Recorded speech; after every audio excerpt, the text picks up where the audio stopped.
I taught something similar yesterday. It had this tree over here. I thought, well, that gives it a little weight. So I stuck a tree here, and I can just play with the leaves. I just wanted some kind of frame for the view that we're looking at. And so this tree and this foreground will be dark, and this tree will be light.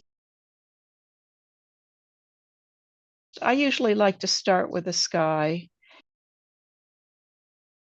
I think I'll make the branches dark where the sky is behind it. I'll do negative painting when I do the foliage down here because that will be easier to control.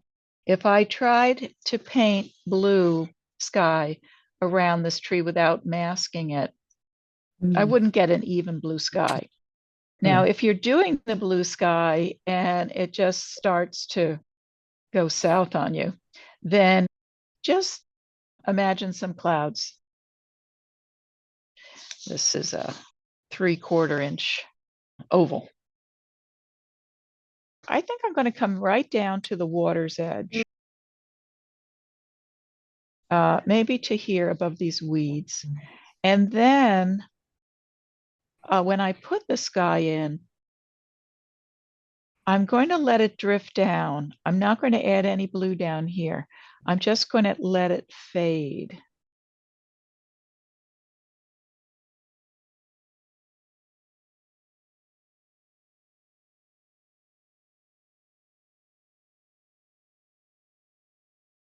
All right, so now my paper is very glossy. My paper's a little warped because it is a block, and that happens when you really wet the paper. My paper's only tilted a little bit because I don't want it to come down too far. I'm going to let it fade. Actually, I'm going to take another brush that's kind of dry just to feather it out. So I'm going to try to avoid blooms. Now I already see a little white up here. So any impulse I have to fix something in my sky, I am going to resist because I just make any problem worse if I tried to go into it. I'm squeezing out my brush to make a thirsty brush. I'm just going to pick up a little excess paint that's along the edges of my tape.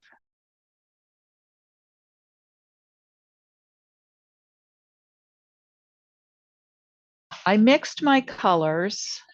This is Q gold. This is Q gold with Q rose. So we've got 2 Qs. And then the cobalt for the sky. And this green is Windsor blue, hookers, and some burnt sienna. So I wanted an evergreen color here. So I'm going to have another brush handy. Okay, let's break the ice here and start with some Q gold. I could go right over everything with this Q gold. Oh, this is the pinker color. So I'm pushing down with my brush. I'm going to go right along here. Here's my shoreline. And I'm just dipping this into the green. I'm going to go right in here, drop some of this green in. So everything's going to be nice and fluffy. I'm going to leave a little there and come down to the shore.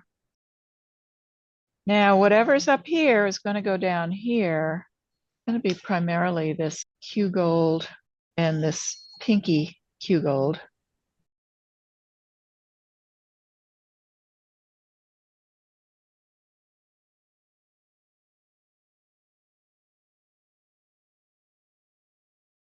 I have to get into this blue right away. Make horizontal strokes.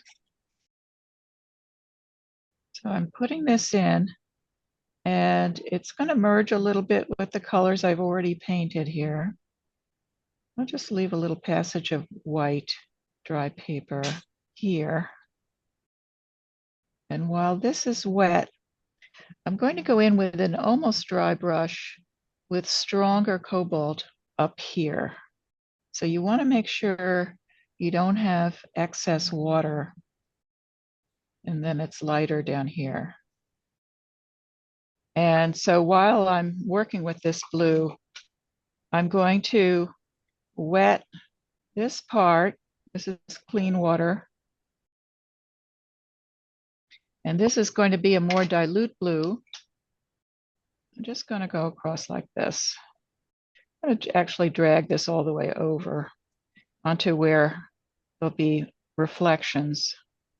Okay, so now I want something a little browner.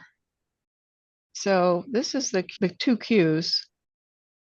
Maybe I'll add a little cobalt to that. So maybe I'll go into a little burnt sienna, but with a little pink in there. Just going to wet this with my clean brush. And yeah, that's a perfect color.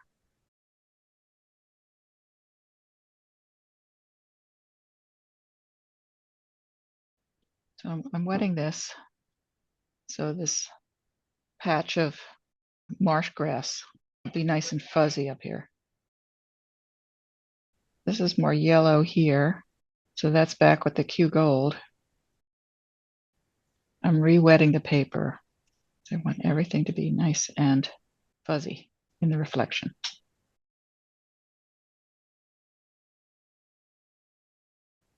Yeah, I'm dipping it into my green mix here for this reflection because it's reflecting some evergreens that I'm going to put in up there. I left a little bit of dry paper between the reflection and the weeds here. I'm going to start with this Q gold as a kind of a base color, and that can go under everything. I'm sketching out the evergreens with very dilute Q gold. And that's very wet there, so I won't drop the green into that while that's so wet. I am going to shift to this pinky mix, and I can come down to here because that's going to be dark, and this will dry lighter. Now back to the Q gold. Okay, so now the base of these trees that I photoshopped in, I am going to do negative painting around there. I'm going to have the branches be dark up above where it's over the sky, and then white down below.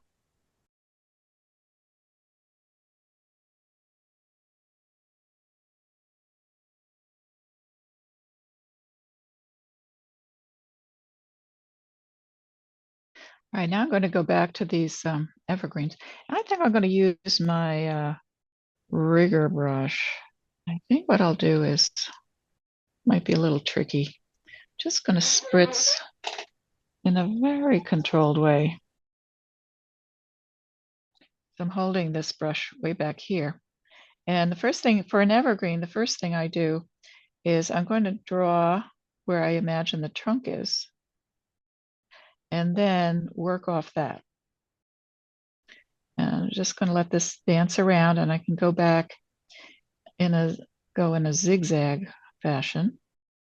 And then where I need to, I can lay the brush down, get a wider stroke. And I also want to keep in mind that this evergreen is going to be setting off this bright tree. Now here, I'm going to soften this edge here on the top of the weeds. I'm turning my brush every which way. Drop in color.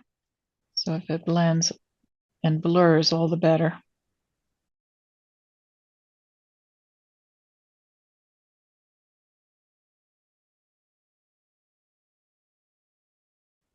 I'll add just a touch of cobalt for the distant trees so they stay back.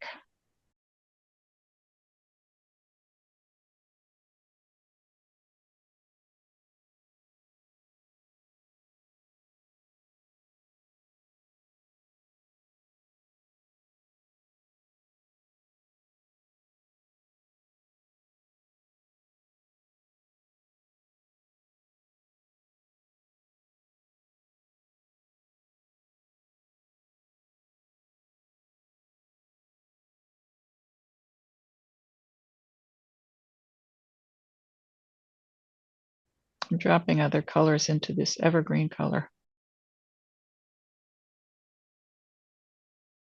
Now I'm going into this mineral violet. I wet the top of these grasses, and I'm going to put the mineral violet in so that I get a soft edge. And I'll use this mineral violet to do the shadows under these trees. Yeah, I'm definitely going to use mineral violet elsewhere. Now I'm working on the reflection. Yeah, usually with the reflections, less is more.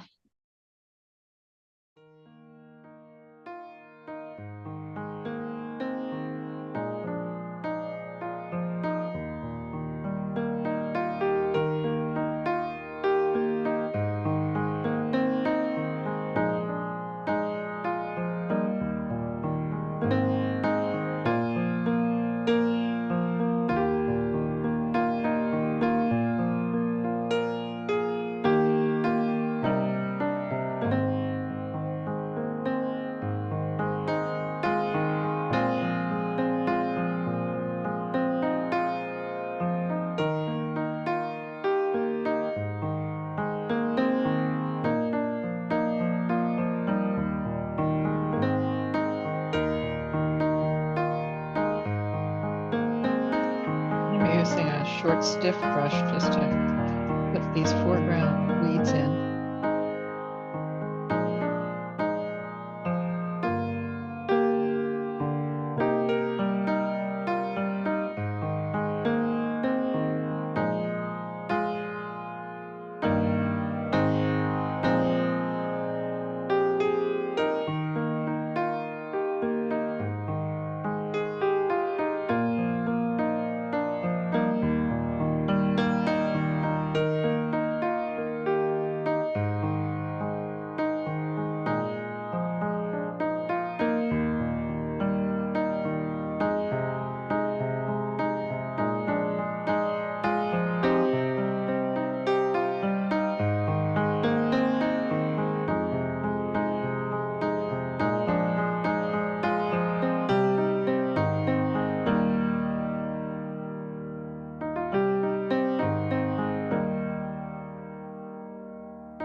I'm going to do this tree over on this side. I think I'll mix a lot of colors that are already in my palette. So I'm putting it on very wet. I'm going to drop some other color into it. So I'm going to drop in colors that are already in the picture. And now I'm going to go right into leaves and branches.